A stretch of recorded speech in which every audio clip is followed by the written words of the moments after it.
Hola, debo admitir que extrañaba un poco esto, pero mientras estuve ausente aprendí algunas historias. Historias de almas perdidas, de condenados, de demonios y muertos. Historias que creo que debería volver a compartir con ustedes. ¿Qué tal? Buenos días, tardes o noches, los saluda su amigo Nightcrawler. Y estoy de regreso para contarles una nueva historia. Comenzamos.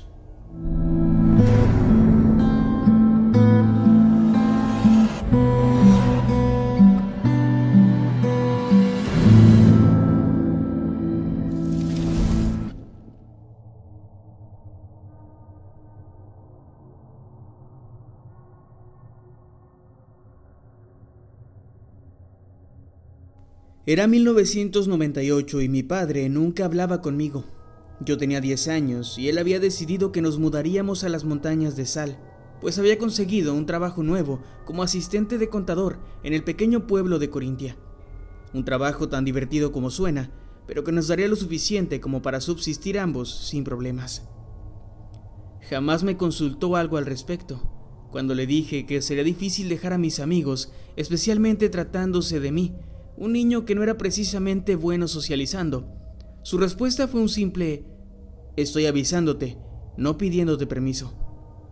Mamá había muerto 3 años atrás a causa de un accidente automovilístico. Ella y papá regresaban de una fiesta. Ambos habían bebido una cantidad considerable de whisky, pero mi padre lo había hecho más. Su viejo Chevrolet Corsica del 87 terminó convertido en una montaña de fierros retorcidos. Papá salió ileso, pero mamá no. Cualquiera pensaría que eso haría que mi padre dejara de beber, pero esta tragedia no hizo más que empeorar sus problemas con el alcohol. Llegamos a Corintia un 17 de julio. Nos instalamos en una casa pequeña a las faldas de las montañas de Sal, un lugar bastante bonito y también muy solitario. Nuestros vecinos más cercanos estaban a unos 7 kilómetros. No era lo más práctico, pero era lo que mi padre podía pagar en aquel momento. Eso lo entiendo bien. Mientras él salía a trabajar cada mañana, yo me disponía a explorar los alrededores. Eran vacaciones. Faltaba casi un mes para entrar a una nueva escuela, y yo prefería ignorar el estrés que eso me provocaba, dando largas caminatas por el pequeño bosque que nos rodeaba. Llevábamos 3 días viviendo en ese lugar, cuando me encontré con algo que simplemente no esperaba encontrar en medio del bosque. Más o menos a 1 kilómetro de distancia de la parte trasera de nuestra nueva casa, entre afilados peñascos, había un deshuesadero. Autos, camiones, pickups y hasta un autobús escolar descansaban ahí, oxidándose, apilados entre la hierba. Una imagen que podría ser fea para muchos, pero para mí era como haber encontrado un tesoro escondido. No solo porque pensé que podría ser como mi nueva guarida secreta, un lugar para jugar y explorar, sino también porque aquel sitio me evocaba una extraña curiosidad. No podía evitar pensar en todas las historias que dormían olvidadas en aquel mismo lugar. Los autos más viejos que estaban hasta abajo parecían ser de los años 40 o 50. Lo sabía porque eran muy parecidos a los que había visto en películas como Volver al Futuro. Encima de estos había otros, parecidos a los de las décadas de los 60 y 70, y hasta arriba, unos un poco más modernos, pero igualmente oxidados y viejos. El lugar parecía estar abandonado. No había ningún tipo de cerca en el perímetro, ni perros que cuidaran de los viejos autos de los ladrones de autopartes. Había un silencio que transmitía una calma inigualable. Tan solo se podía escuchar el viento en las ramas de los robles. Al menos por unos instantes, hasta que escuché las risas de 2 niños. Al girar a mi derecha los vi, un niño y una niña. Parecían ser más o menos de mi edad, y estaban jugando en el viejo autobús escolar, cuya parte delantera estaba enterrada en la tierra, como si alguien lo hubiese clavado ahí. «Hola, ¿cómo te llamas?», dijo el niño. «Brandon», le respondí. «Hola, Brandon. ¿Eres nuevo? Yo soy Eric, y ella es mi hermana Karina». «Hola», saludó Karina. «Hola», respondí. «Sí, me acabo de mudar. ¿Ustedes viven por aquí?». «No», respondieron, «pero nos gusta jugar en este sitio. El autobús es muy divertido». Los dos niños llevaban uniformes escolares. Recuerdo que supuse que debían ir a una escuela privada, pues eran uniformes muy bonitos. Además, era época de vacaciones y solo en esas escuelas caras los niños van todo el año. Ellos fueron muy amables conmigo. Sentí rápidamente una conexión inexplicable, esa sensación espontánea de que alguien se convertirá en un buen amigo. Pasamos la tarde jugando, saltando y divirtiéndonos. Eric y Karina me contaron algunas de las historias de los autos que estaban ahí. Supuse que solo estaban inventando cosas para asustarme, pero insistieron en que algunas personas habían muerto trágicamente en muchos de esos vehículos. Antes del atardecer, les dije que tenía que irme, pues mi padre seguro estaría preocupado. Eso de hecho no era cierto. Mi padre ya había hecho algunos amigos en su trabajo y todos los días sin falta se iba a la cantina del pueblo. Volvía casi a la medianoche solo para dormir e ir de regreso a su trabajo el día siguiente. No sé por qué les mentí. Supongo que solo quería que pensaran que tenía un buen padre, o al menos un padre promedio. Al día siguiente fui de nuevo al deshuesadero. Eric me dijo que iba a presentarme a alguien que podía contarme más sobre aquellos autos y sus historias, que, a decir verdad, me intrigaban mucho. Al llegar junto a Eric y a Karina, había un hombre mayor. Era un sujeto delgado y con el pelo completamente blanco. Creí que era su abuelo, pero ellos me aclararon que no lo era. Simplemente se trataba de alguien a quien conocían. Se llamaba Benny Hernández y había sido el jefe de la policía de Corintia durante más de 20 años, así que sabía muchas de las historias de aquellos viejos coches. Benny me habló sobre una van de los 60s, dijo que los propietarios se habían quedado sin frenos en la carretera y habían muerto trágicamente. También me contó la historia del autobús escolar. Este se había incendiado en 1976. Lo más interesante de todo fue cuando me mostró una patrulla de la policía, la cual le había pertenecido a él en la década de los 60s. Quisiera poder abrir el maletero, dijo, pero ya no tengo la llave. El día se pasó volando, entre las historias de Benny y los juegos que inventábamos Karina, Eric y yo. Jugábamos a ser piratas y a que aquellos coches oxidados eran nuestro gran barco. Colocamos una bandera improvisada con una rama y un pedazo de trapo que encontramos por ahí. Pero antes del atardecer, ahora fue Benny quien dijo: «Deberías irte, tu padre va a estar preocupado».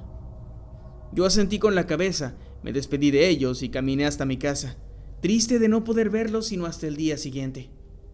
En mi casa no había nada interesante que hacer, más que esperar a que mi padre llegara. La televisión solo recibía la señal de un solo canal local, que era bastante malo y aburrido. Así que lo único que yo hacía era comer la cena congelada que mi papá me dejaba y dormir hasta que lo oía llegar.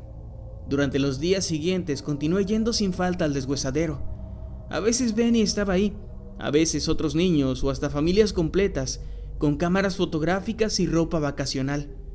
No entendía cómo es que un lugar así, mi lugar secreto, se había convertido rápidamente en un atractivo turístico o algo parecido. Cada día veía más personas merodeando por ahí, pero al menos Karina y Eric siempre estaban para jugar conmigo, y con eso yo estaba más que feliz. Pero todavía no sabía todo lo que debía saber sobre el deshuesadero. De hecho, no tenía ni idea. Un día decidí que había tenido suficiente de fingir que a mi padre le interesaba, aunque fuera un poco lo que pasaba conmigo. Así que les conté a Eric y a Karina la verdad. Les hablé del accidente de mi madre, del alcoholismo de papá y de cómo yo no le importaba un carajo. Ellos me abrazaron y Karina me dijo que sus padres no eran tan distintos. Eran estrictos, sí, algo fríos, pero al final siempre había amor en ellos, aunque fuera un poco, y eso era lo importante. No estuve del todo de acuerdo con ella, pero agradecí sus palabras. Ambos niños en muy poco tiempo se habían convertido en mis mejores amigos, y por eso aquella noche decidí que no volvería a casa antes del atardecer. Me quedé ahí con ellos jugando, hablando, conviviendo y siendo feliz. Pero cuando el sol se puso y la oscuridad abrazó el bosque por completo, algo cambió.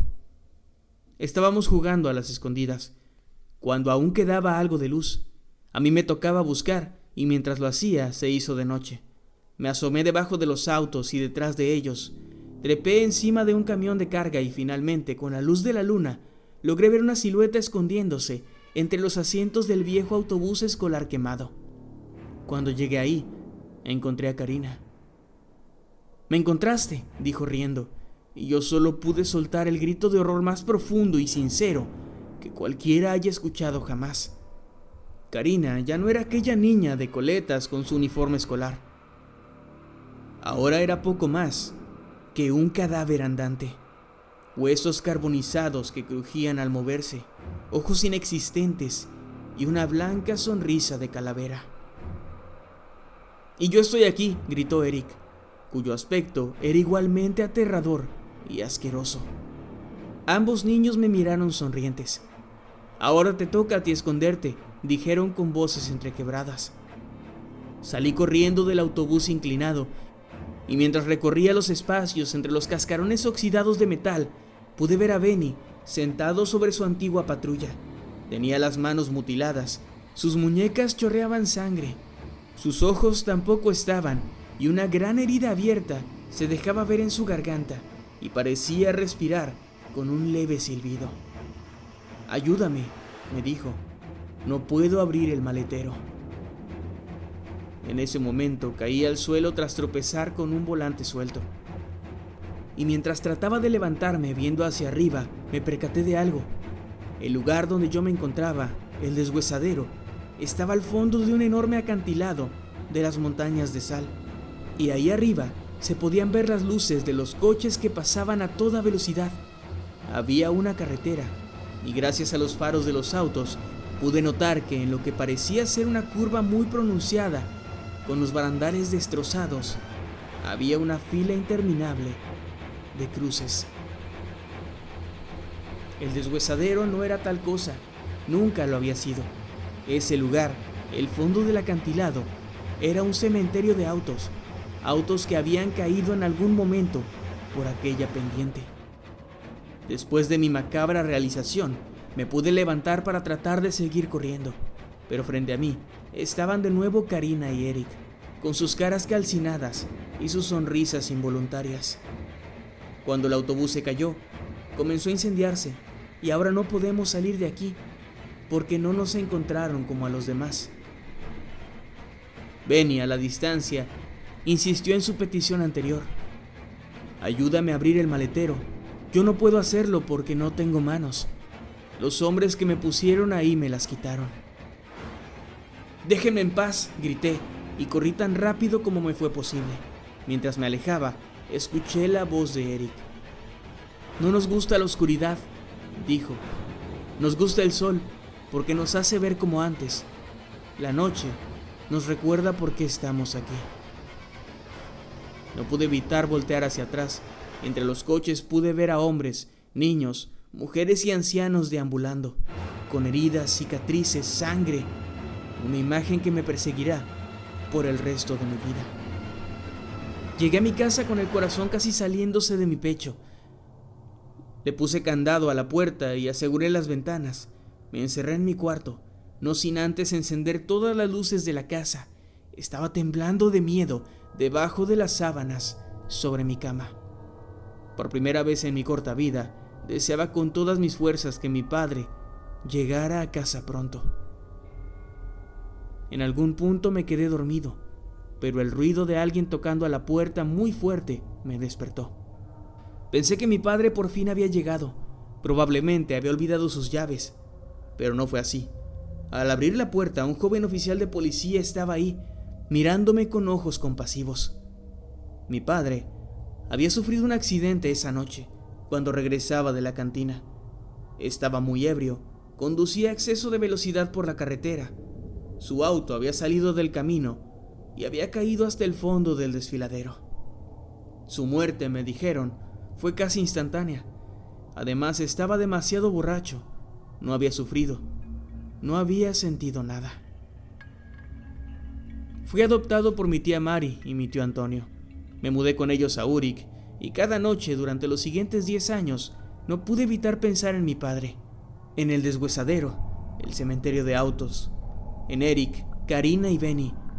Pensaba que debían seguir ahí, en que mi padre probablemente ahora sería uno más de los muertos que ahí permanecían. Varias veces traté de ir acompañado al deshuesadero, no para comprobar si aquello que vi de niño era real o no. Yo estaba completamente seguro de lo que había vivido. Más bien, no tenía el valor de afrontar aquello nuevamente en solitario.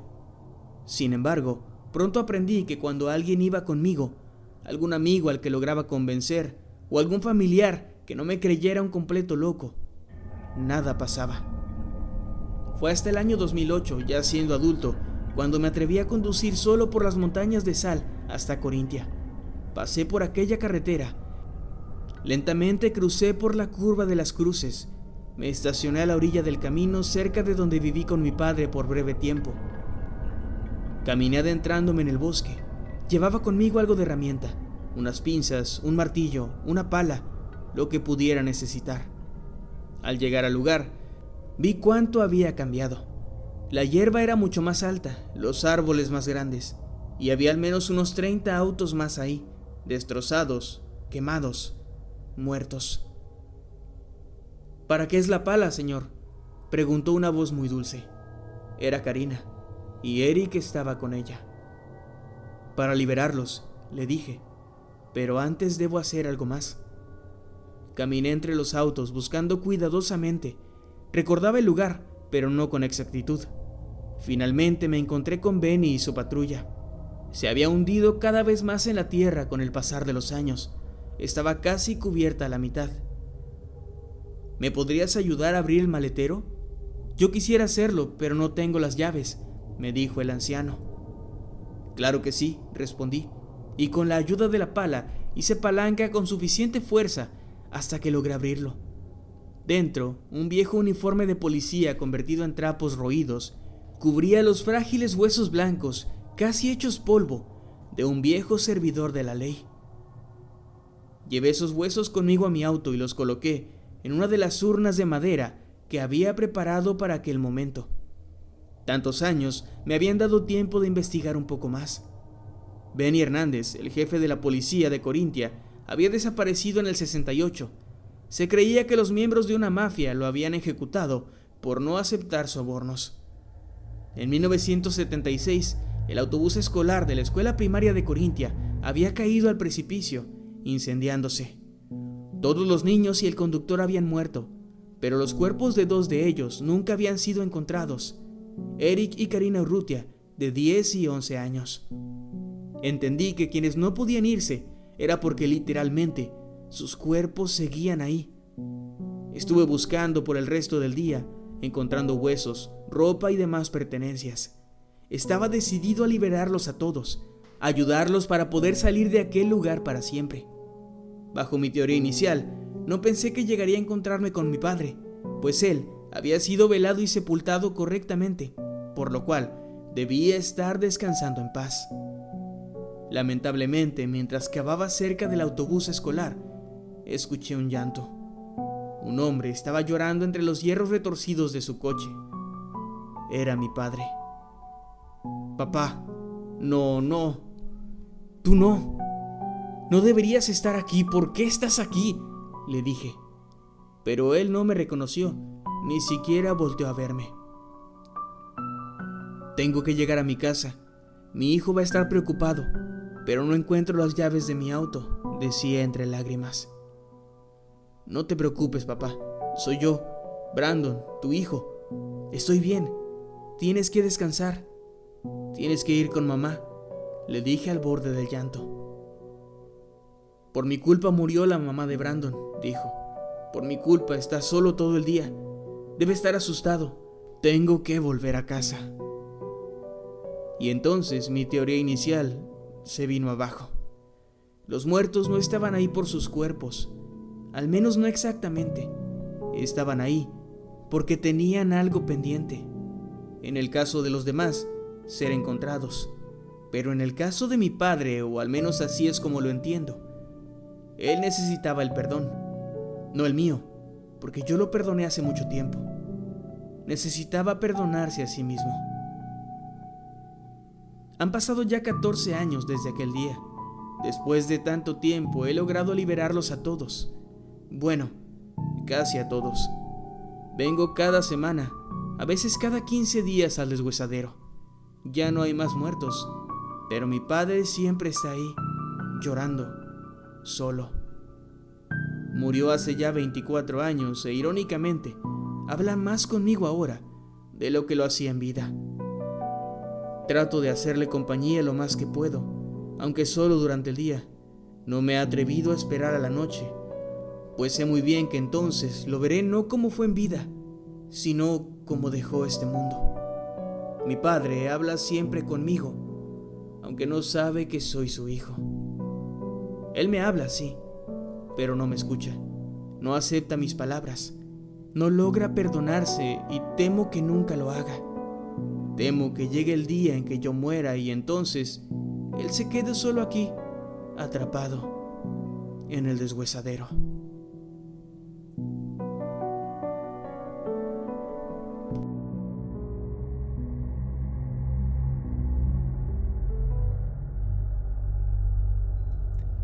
Espero que hayan disfrutado de esta historia, que hayan aprendido, al igual que Brandon, que los muertos pueden tener problemas tan complejos como los vivos. Ahora, si me disculpan, tengo que despedirme. Durante mi exilio en las sombras aprendí algunas cosas y creo que es momento de revivir a un amigo. Tal vez pueda acompañarlos la próxima semana. Yo soy Nightcrawler. Nos vemos después.